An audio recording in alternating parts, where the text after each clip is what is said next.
how the Weidmans, their brother and sister, they don't live in the same place. How in the world did two siblings get picked in a bingo lottery game back to back in a drawing?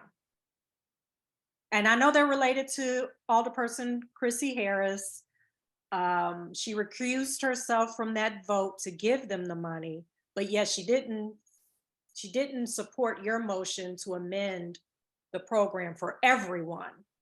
Because I like that you stood up for the people, because you know the Weidmans deserve they deserve their reparations, no question. You didn't want to stop that, but you were in support of that, but you felt if you're going to do it for two people, then you must amend for the others who are on the list. And Alderperson Chrissy Harris did not second that motion. And I thought that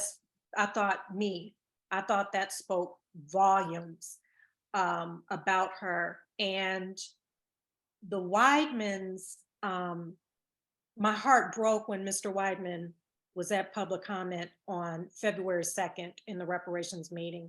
He was pretty much begging a committee of Black people to give him his reparations. That was it like broke my heart. So, you know, it's a lot of questions around the selection process of the first 16.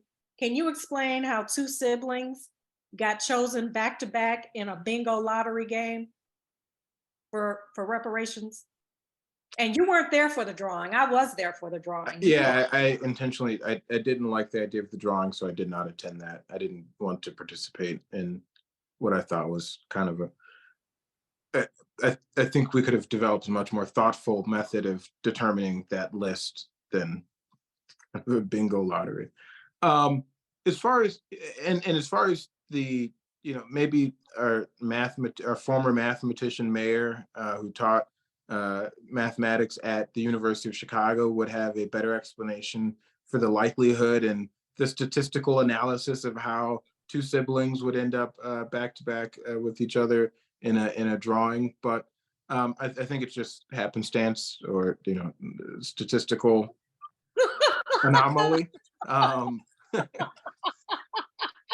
That's the explanation I'll give for now, because I don't know anything else. And so I think I'll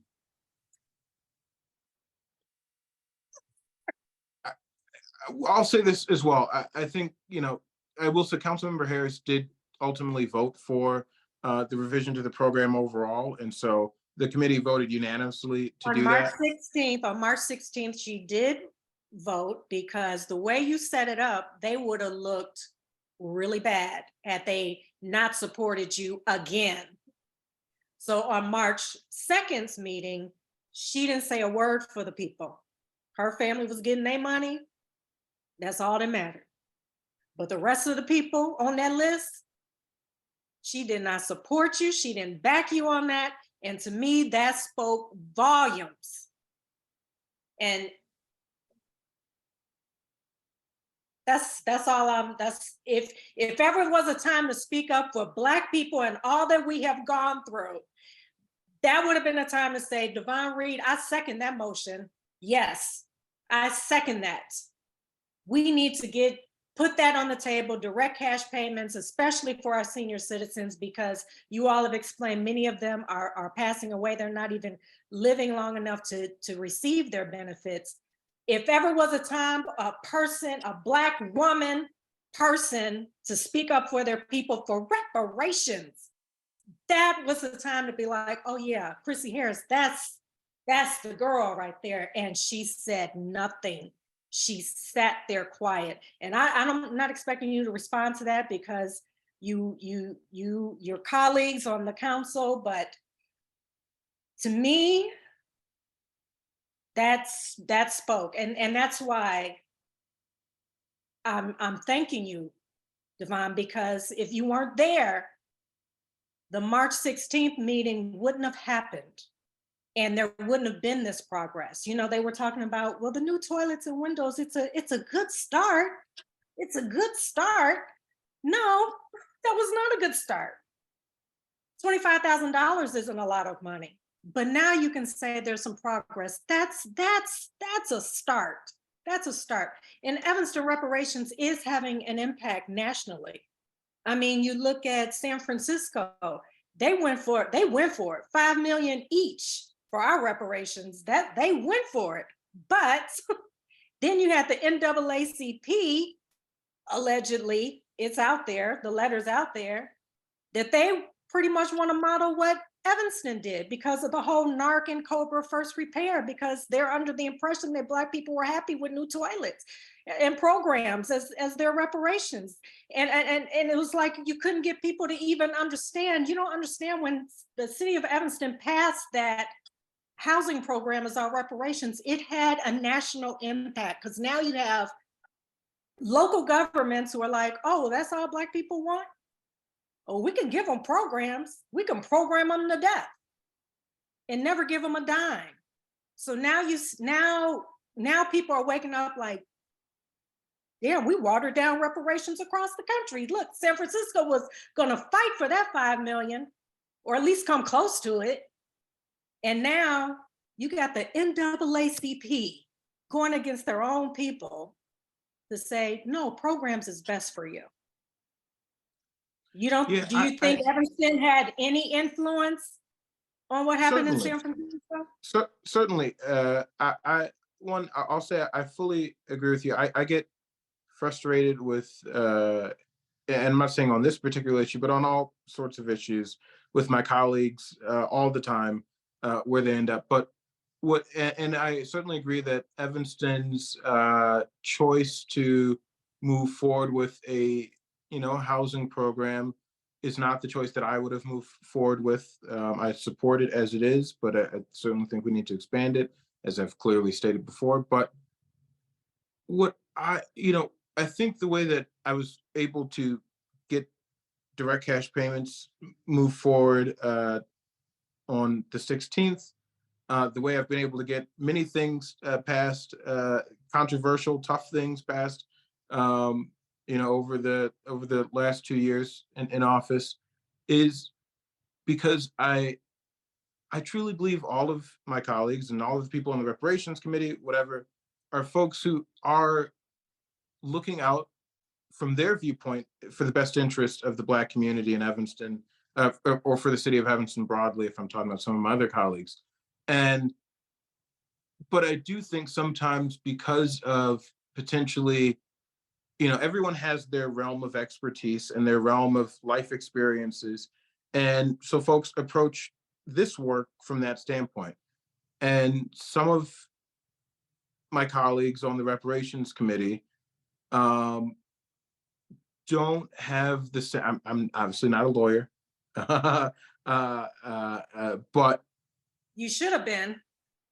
I served as the city clerk, and where I served as the election official, and election law was a huge part of that, as well as the Freedom of Information Act, and having a deep understanding of how the relationship between legal cases and policy is something that I've worked on quite a bit over almost a decade in public service. And I think that experience makes me more comfortable moving forward with a more bold vision than some of my colleagues. And I think it's a lack of experience and understanding of a very kind of narrow field of law. Municipal law is a kind of weird space. And I think it's a lack of experience and understanding there that leads folks to be overly cautious. But they're really doing it from a place of trying to protect the program, trying to protect Black folks, trying to not have Evanston be the place where we tried reparations, somebody challenged it in court and blew up reparations nationally, and killed the movement. And so I think that's what folks are trying to protect. And I think if we look at it from that standpoint, and that's how I view it, understanding that they're trying to protect that and addressing that concern. And that's really what I tried to focus in on, and with, particularly with Carlos.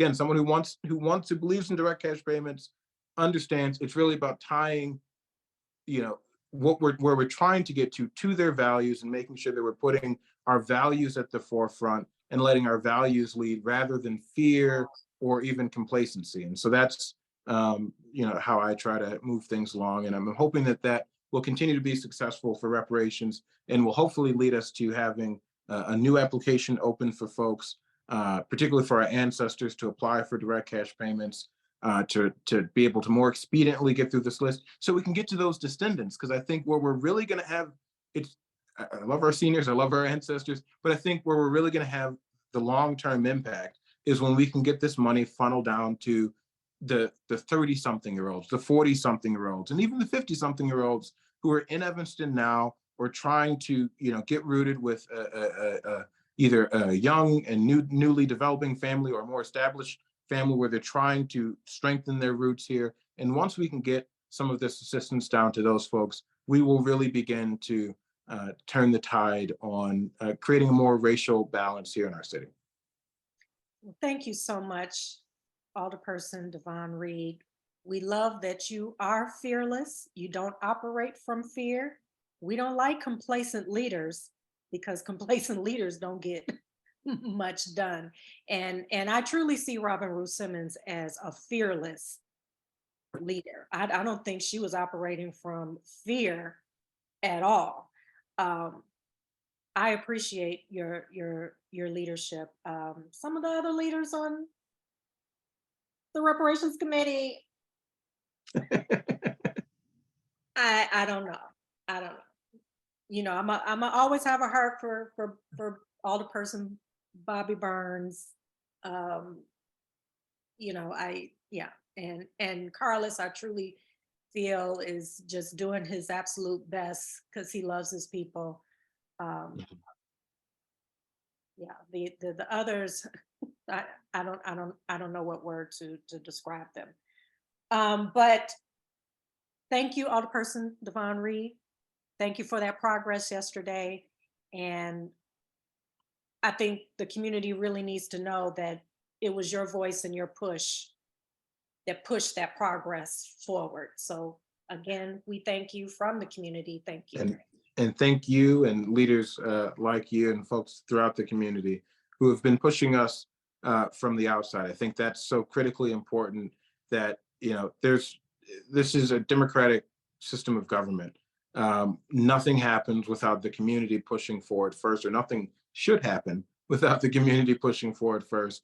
And so it really takes leaders like yourself, leaders all across our city and the Black community, particularly in our city, and particularly Black women in our community, to really push us from the outside and make sure that we're doing the right thing. So I appreciate you and all of the Evanston Live TV viewers who are engaged in the process. All right.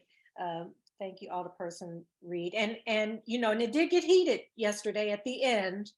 And, there were some attacks about the stuff we put out on Facebook, but I want people to know that Evanston Live TV puts things out to inform you of things that you don't know about what's going on. And that's what I do. And I don't think half the community would have even known what was happening with Evanston Reparations had I not been putting those clips out. It's not to hurt anything, but people need to know. And I think it's just a tragedy when people realize things too late, But I want people to stay engaged. That's why I do what I do. I want people to stay engaged. So thank you so much, Alderperson Reid. And I'm going to let you go. Actually, I'm going to cut this off, but I need you to hang on for 1 minute. All right. All right, you guys. This is Evanston Live TV. This is Alderperson Devon Reid breaking it down about Evanston reparations. And you all please stay engaged, because there's still some amending to the program. There's still more to come. There's more to come. And more to do. So you got to stay engaged and stay on top of it and be present if you want the change. All right.